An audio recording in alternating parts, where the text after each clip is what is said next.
Sarap. Maanghang-anghang, na manamis-namis. Perfect.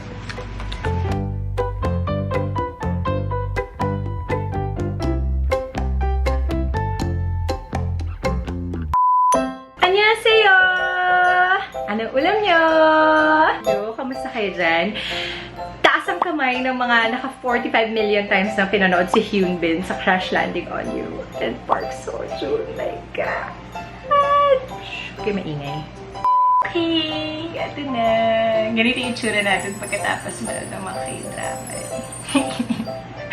Okay, so na-ready ko na yung aking mga ingredients, pero dalawa dun sa pinaka-main component natin, of course, ay Ellie cooking oil. Yan. Cholesterol-free and fortified with vitamin A. At syempre, ang favorite kong Ellie rice. Para sa ating Korean Kimchi Fried Rice. Let's go!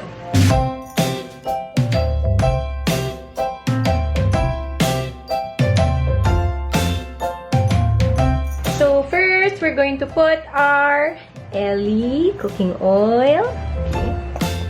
Okay.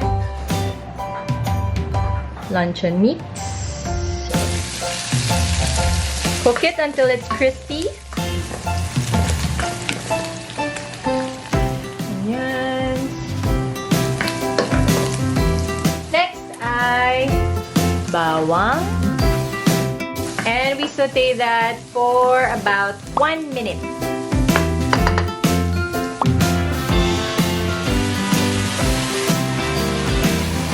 And leeks.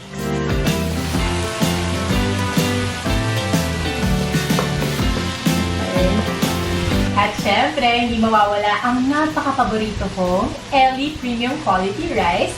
Maputi, maalsa, mabango, at masarap!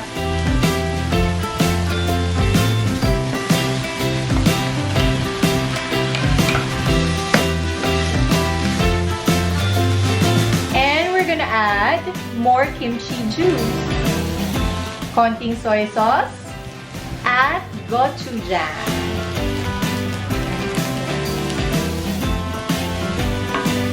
And just add a little bit of pepper and a little bit of salt to taste. Ayan. And haluin lang yan. This to the bowl. So you just need to transfer that in a bowl. Ang sarap. 2 eggs for toppings. Pero syempre, Ellie cooking oil muna.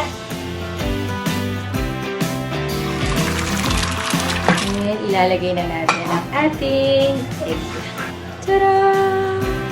And that is our Kimchi Fried Rice, Korean Kimchi Fried Rice, inspired by all the koreanovelas that we've been watching, made with love, and syempre made with Ellie Premium Quality Rice and Ellie Cooking Oil.